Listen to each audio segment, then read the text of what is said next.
Hi guys, and welcome to another video lesson. Today we're going to be taking a look at some semiquaver grooves.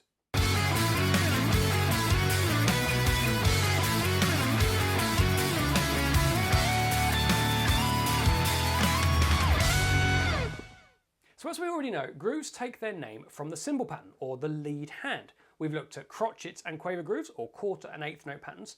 They are played with one hand on the cymbal, our lead hand. Semiquaver grooves can be played in two different ways. They can be played with one hand on the cymbal, just like all the other grooves that we know, or they can be played using two hands on the cymbal. There is a lot of notes to be played. You'll often find semiquaver grooves played with two hands. In fact, I would say that's probably the most common way of playing them. And this is the pattern that we are going to be looking at today, two hands up on the cymbal. Let's start by playing semiquavers on the hi-hat. Single strokes, right, left, right, left, right, left, right, left. Left is turn all these stickings around. You know the drill by now. When you're playing semiquavers on the hi-hat, be sure to use the tip of the stick on the bow of the cymbal, which is the bit in between the bell, which is in the middle, and the edge, which is at the edge. So tip of the stick on the bow of the cymbal. Try not to karate chop down on the edge of the hi-hat. On my hi-hat won't make much of a difference. You'll get a different sound, but you won't see any difference if I do that. On real hi-hats, those cymbals, if you hit them right across the middle of them like that, coming down karate chop style, as I said, they'll split apart and they'll make a very loud noise. We want to be coming down on the hi-hat with the tip of the stick. 70 beats per minute, here we go.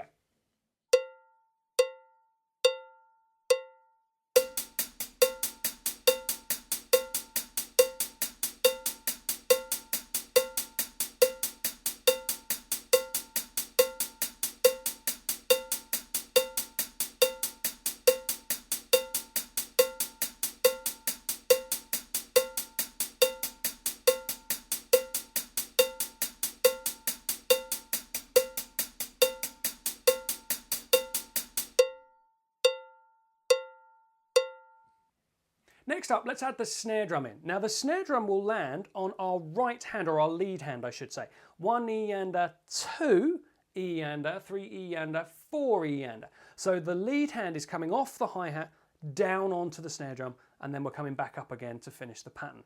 Here we go, 70 beats per minute.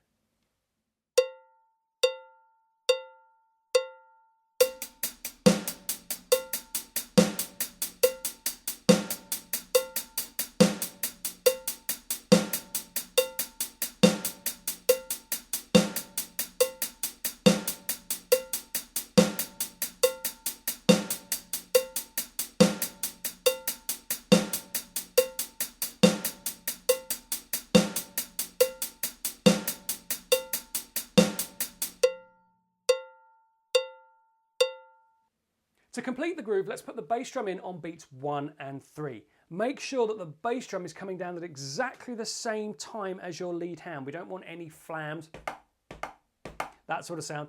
We want them coming down at exactly the same time in unison. Here we go.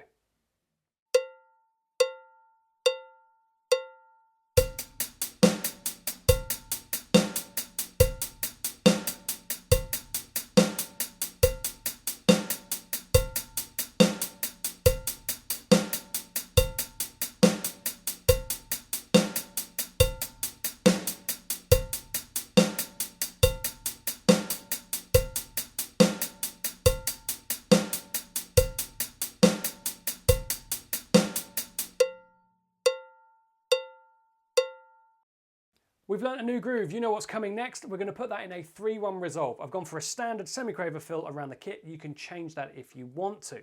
I've also put a crash cymbal in on beat 1. This is the same deal as when we've added crash cymbals to other grooves as well. It's going to be with our lead hand and it's going to be on beat 1 with the bass drum.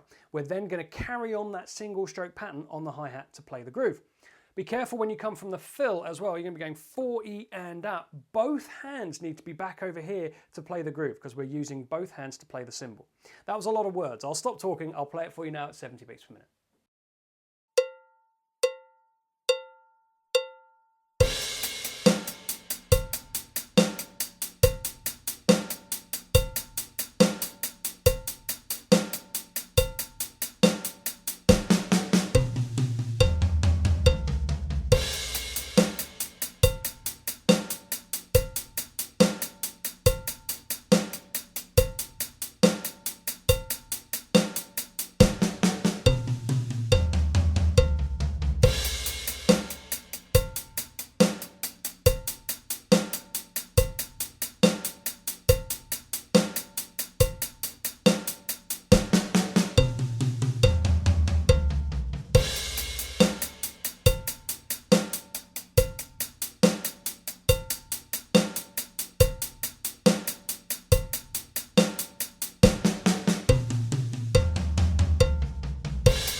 Just like all the other types of groove that you've learnt, semiquaver grooves can be varied by changing the bass drum and the snare drum pattern.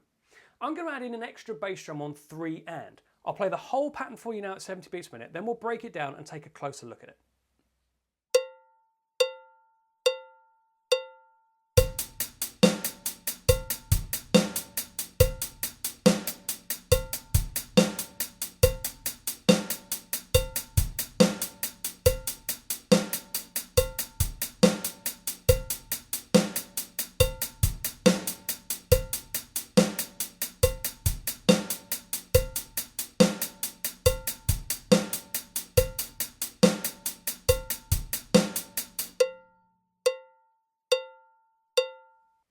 Okay, so let's look at that bass drum variation. We've got 3 with a bass drum, E, and with a bass drum, A, and then 4 E and A. The hand comes down to play the snare drum.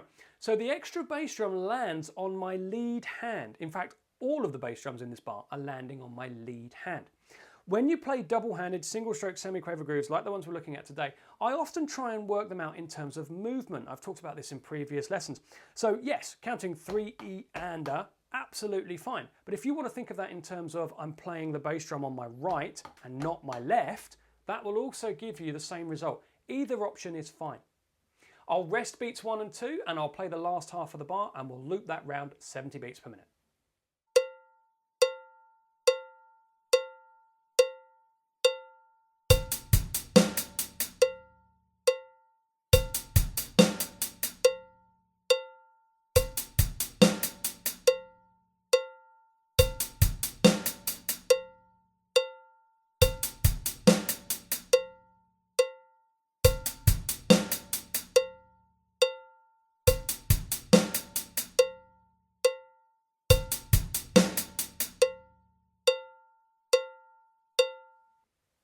Okay, so let's put the groove back together and see what it sounds like.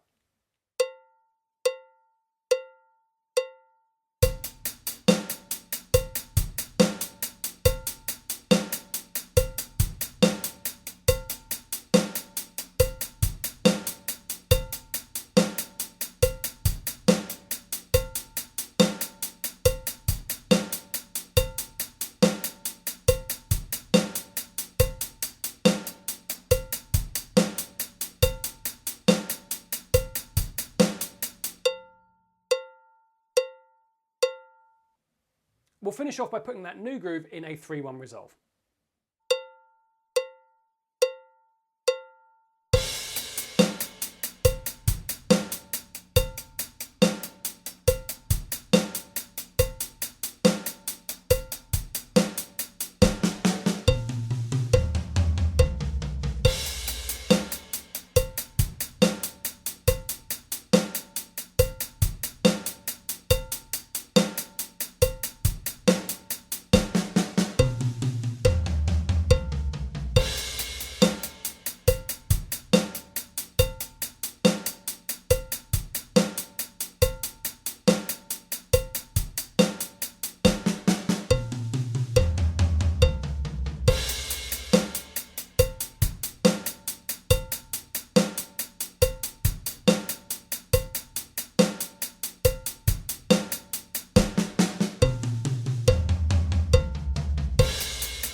So there you go, a quick look at semiquaver grooves.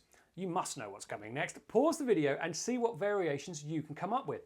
Go back to previously studied grooves like crotchet grooves and quaver grooves. Where did we put the extra bass drums and the extra snare drums? Can we use the same ideas with semiquaver grooves? What impact does it have on the sticking? The snare drums and the bass drums, when we add extra ones in, which hands do they land on? As I said, experiment, see how many different grooves you can come up with. We're trying to add more grooves to our repertoire. That's just a fancy word for library or collection. We want to know as many different variations as we can of each different type of groove. That's it for today's lesson. I hope you enjoyed that, guys. If you've got any questions, please feel free to get in touch. If you're watching on YouTube, leave a comment down below and I will get back to you as soon as I can. Stay safe, take care, and enjoy your drumming, guys.